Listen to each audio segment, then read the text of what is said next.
My name is Manjit Raj and I am from Gaya, Bihar. I have done my surgery in the same hospital on 19th February of ACL.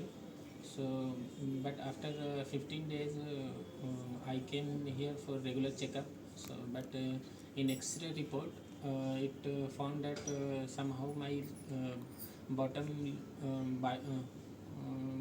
ligament button is somehow slipped above through the tunnel.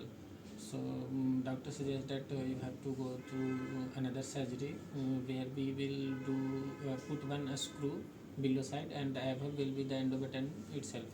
So in the second surgery, the screw has been given on my lower part and the upper part is the endobutton. So now I am not able to walk properly on taking any weight on my right leg, means the operation which on leg has happened, and it is suggested that I should not take any weight on for 15 days at least.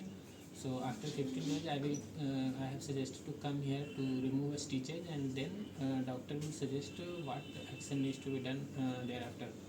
So and some basic exercise has been suggested to do so that my hamstring muscle may become stronger. So I am doing that, and apart from this, the hygiene and food quality is good in this hospital. Yeah, that's it.